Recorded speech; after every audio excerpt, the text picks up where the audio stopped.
Beltway. Clearly, Jennifer, everything that was taking place this weekend in Charlottesville certainly is playing into discussions and focus inside the Beltway. What have the political implications been? We saw clearly the comments made by the president right after what had taken place, and obviously the several days later, them calling out Nazis and white supremacists. But what's really sort of been the fallout of this? I think the fallout has happened in several different ways. First of all, the fact that the president took 48 hours and a lot of criticism from both parties before he was willing to specifically call out Nazis and white supremacists suggests that maybe he doesn't have the moral authority to be president. And that's the first time that we're really hearing these kinds of concerns. We haven't heard them since the Billy Bush tapes in October, where it was unclear that he sort of had the integrity required of a president. For the last 6 months, we've been concerned with policy issues and general craziness in the White House, but not so much this moral question. And I think this behavior reopened it. The other thing I would note is that Republicans who have not before condemned the president are coming out and saying that they're concerned. So when you have Republicans like Senator Cory Gardner or Ben Sasse condemning the president, or Marco Rubio or Ted Cruz, these are not the same kinds of guys that we traditionally hear from saying that they have concerns about the White House. These aren't the Lindsey Grahams, John McCain's, and Susan Collinses of the Senate. So the criticism has been broader, which is going to make it difficult for him, I think, to enact a legislative agenda in the fall that already is confronting some hurdles. And then the final thing that I would note here is that we have a situation where the white supremacists themselves and David Duke are articulating that they believe they have an ally in the White House. And that's fundamentally different. And what that's going to mean is that for a lot of Trump supporters, they now have incentives to distance themselves from the president. And we haven't seen that happen before either. So, I thought that North Korea was going to be the big problem this week for the president, but it turns out that UVA might actually be a bigger one. Well, that was my next question, and we know this as we're here every day in the studio, every Tuesday in the studio here at the Navigant Credit Union Broadcast Center. We always ask, what's next? What's next week going to hold? But the answer is we just don't know. I mean, in light of nothing else major happening, Jennifer, again, to an event of this magnitude, how much more legs do you see this having in the talk shows, on Morning Joe? Will it continue to play out in lieu of something else taking place? I certainly think that until another controversy emerges, it will continue. And it will continue to have legs, I think, because, again, it's creating a situation where alliances are building among people who have not necessarily been on the same side of any issues since Donald Trump became president.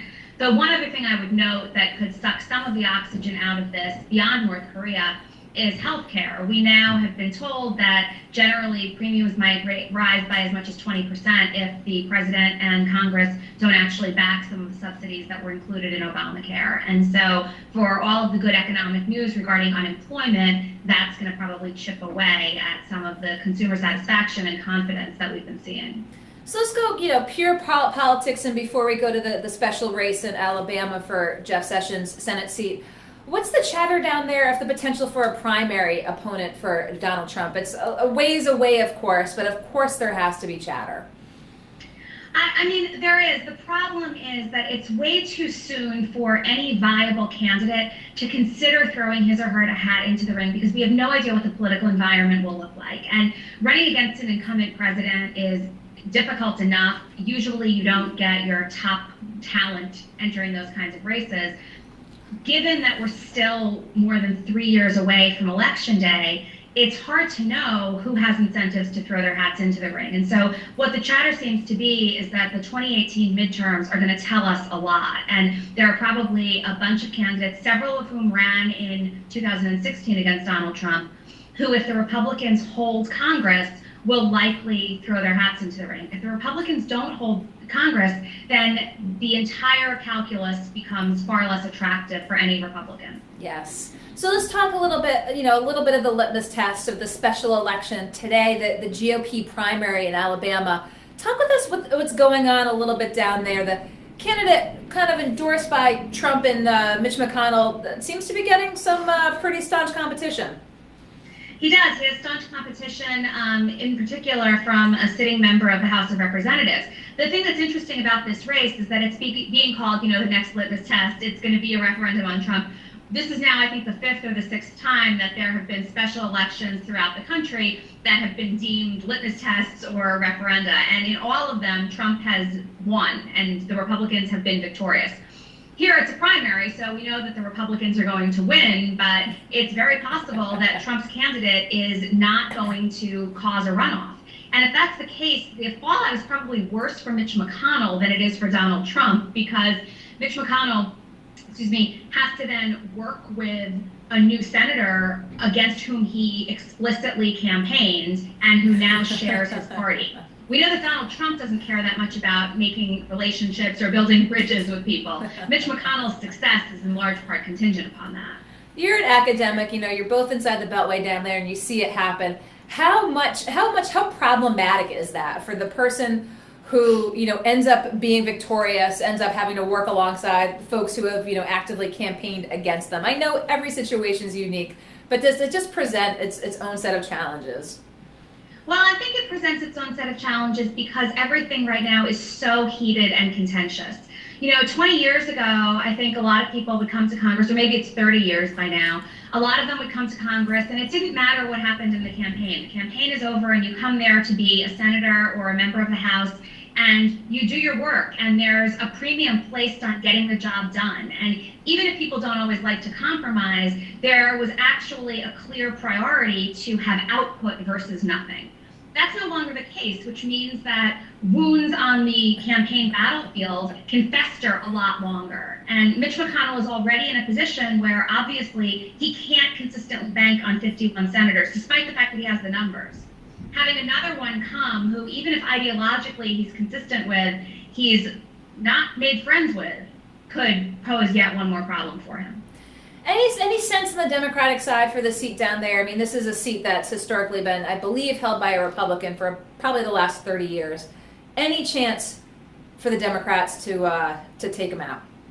I don't think so, because the Republicans have decent candidates who have some legislative experience, and we've seen in districts and in states that are far more purple than red, the Democrats not be able to come to, attain a victory. So I think this is a Republican seat. The issue is just the extent to which it's going to exacerbate wounds within the Republican Party or allow Mitch McConnell to smooth them over. So here we are. Every week it's sort of a new thing, a different thing, or even sometimes the same old thing, whether it's the Russian investigation or conflict in North Korea. But it's been, again, so focused on Charlottesville. What's the prospect, as you said, you alluded to earlier in our talk about the position that the president has now put himself in based on this past almost, so that it's not even a week yet. But tax reform. I mean, other things that are kind of hanging out there. Where do they stand now? It's terrible. I mean, if I were a Republican in Congress right now, or if I were a Republican person in general, I would not be excited about the prospect of any kind of legislative agenda that I thought had a good chance of being enacted, given unified party control. First of all, a lot of the funding for tax reform, and to some extent even infrastructure, was contingent on healthcare reform, and that didn't happen. So right off the bat, there are budgetary problems that make this difficult. Then you've got tax reform, where despite the fact that Mitch McConnell and Paul Ryan have indicated to the president that he can't just have an arbitrary deadline and say we're going to get this done by September 15th because that's setting him up to fail, the president is still moving forward with these artificial deadlines. In the House, tax reform is not that simple because you've got these Tea Party Republicans in the Freedom Caucus that are far more conservative on a lot of these issues than everybody else. And in the Senate, we've seen that all you need are 3 or 4 Republicans that aren't exactly thrilled with the legislation, and it's going to be stymied. So given that the president also has cultivated no goodwill among not only sort of renegade Republicans, but even the rank and file in either chamber, there's little incentive for them to get a deal done if ultimately they think the president is not going to be a reliable ally on other issues. And then the other thing I would add here, too, is that When a president lacks moral authority, and again, this might go away after a week because some new crisis would emerge and we'll forget about Charlottesville, but when a president lacks moral authority, it's difficult for him to go directly to the people and demand that they put pressure on their members of Congress or local elected officials as well, just because he doesn't have the moral power at that point to do it. And so, this is not a situation I'd want to be in right now if I were Donald Trump. The other thing I would note here is part of the reason that we might see more that the Charlottesville and moral authority question maintain their legs has to do with Steve Bannon. Mm-hmm. And the fact that people have already suggested that because of his ties with Breitbart, he supports some degree of white supremacy, even if he's not a white supremacist himself. I mean, Anthony Scaramucci was on This Week on Sunday. He was on Colbert last night. And I mean, obviously, we know that he's willing to say whatever he wants, but he believes pretty strongly that as long as Steve Bannon is in the White House, it becomes very difficult for Trump to walk away from these kinds of concerns. Do we think that Bannon could potentially be a casualty of this whole incident? Do you think he stays, or do you think there's a possibility he could go? Well, I think a lot of it is going to come down to the power that General Kelly has. Now, I have not been very impressed. The 2 weeks that Kelly's been in this job have been arguably 2 of the worst weeks of the Trump presidency. Now, we don't know how much Kelly is trying to rein Trump in and how much worse it would have been had he not been there. But we do know that the president's clearly not listening to everything that Kelly is advising, or Kelly's offering bad advice.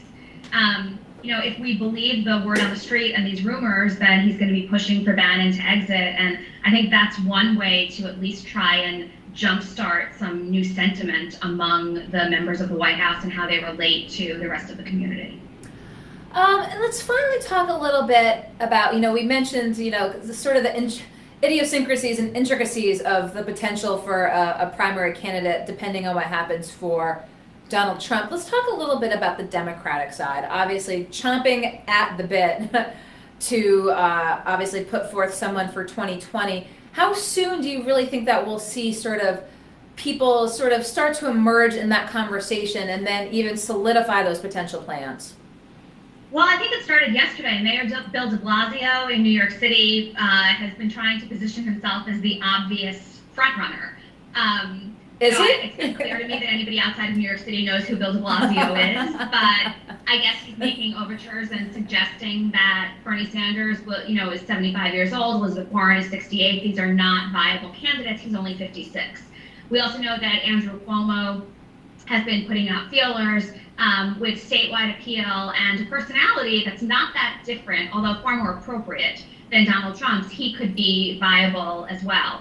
I don't think we've heard other candidates express explicit interest, but again, I would say over the course of the next few months, and then certainly following the 2018 midterms, I imagine that we're going to see stages with 18 to 24 potential Democratic candidates. The one person I would still keep an eye on, despite his age, is Joe Biden. He was one of the first to tweet that Trump's comments were inappropriate, that there's only one side of bigotry and hatred.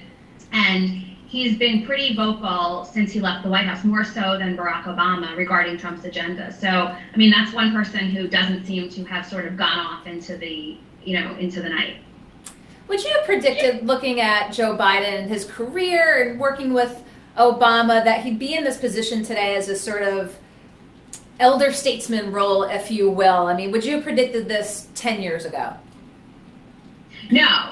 And I think part of it has to do with the responsibilities and the respect that Barack Obama gave to and had for Joe Biden. But I think part of it has to do with the fact that the same kinds of qualities that allowed Donald Trump to portray himself as very authentic and to resonate with the voters are qualities that we see in Joe Biden. And lately, at least for the last 4 or 8 years, those have been qualities that have mattered a lot to voters in a way that maybe they didn't matter 20 years ago.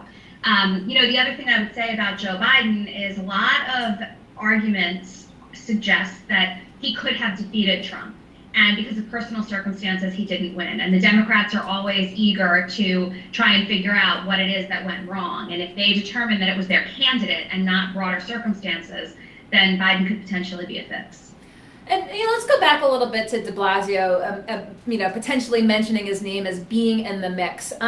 How does he position himself? Does he see himself as sort of an heir apparent to a Bernie Sanders? Is he that progressive or do his politics align? Is he as progressive as Bernie Sanders?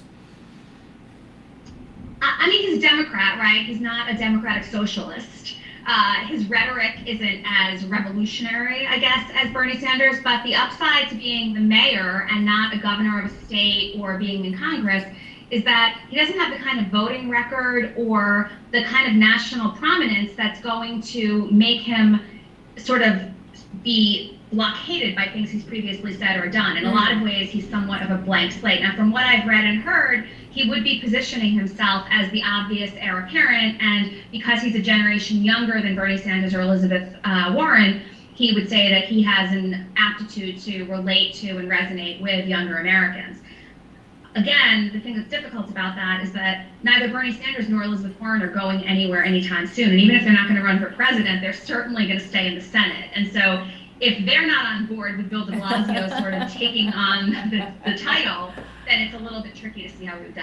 Did he himself point out the age differential between him and Elizabeth Warren, who's not that old? 68. So 12 years? So in 3 years.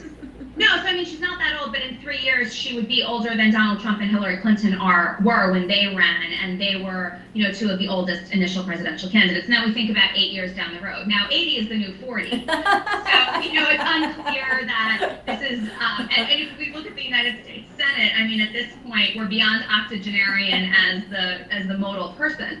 So it's not to say that it's impossible, but I do think that if the argument is that we need a new kind of candidate to resonate with millennials or even Generation Xers in a way that baby boomer candidates don't, then somebody in de Blasio's age range might potentially curry more appeal. Did you just make that up? Or could we attribute 80 as the new 40 to Jennifer Lawless? You can attribute that to me, yeah.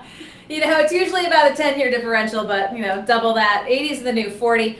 Anything else before we let you go back to the tasks at hand down inside the Beltway as we're up here in Rhode Island? Anything else we should be looking at? I mean, the last thing I would note here is you might remember that a week ago, Donald Trump decided that he was going on a working vacation. And a lot of pundits said at the time, well, things always happen when the president's on vacation. And it's clear that that has been the case. It's also clear that part of the reason he hasn't had to respond to reporters the way that he might have to is because he hasn't been in Washington. And so in some ways, the fallout from over the course of the last week was maybe more benign than it would have been had he been in DC. So once he's back here full time, I can imagine a lot of these criticisms gaining more momentum.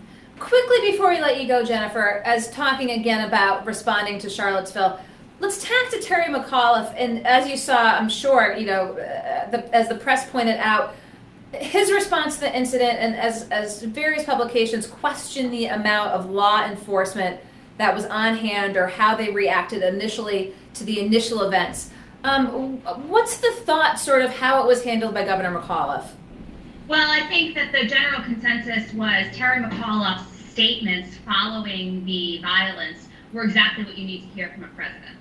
And part of the reason that Trump's statement was seen as so lackluster and wishy-washy was because McAuliffe hit that tone and struck that chord exactly right. I mean, whether it was NBC or CNN, it didn't matter who you were looking at, right? There were, this is presidential, this is what a president needed to say, maybe this is Terry McAuliffe's entrance into the national scene.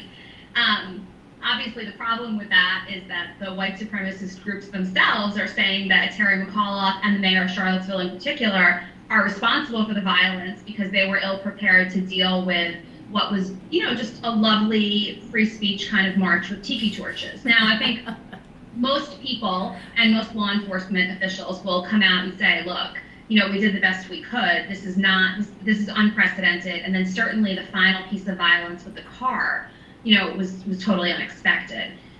So I don't know if the mayor of Charlottesville or McAuliffe will wind up taking a hit for being ill-prepared. I do think that at least their reactions to the violence demonstrated a sense of decorum and moral authority that Trump's lacked. Well, I just had to get that last question in. I know we're a little longer than usual. Always appreciate picking your brain down there. I anticipate we'll be talking with you again, same bat time, same bat channel next week here in the Navigant Credit Union Broadcast Center. Jennifer Lawless, thank you as always for Skyping in. Bye-bye. Bye.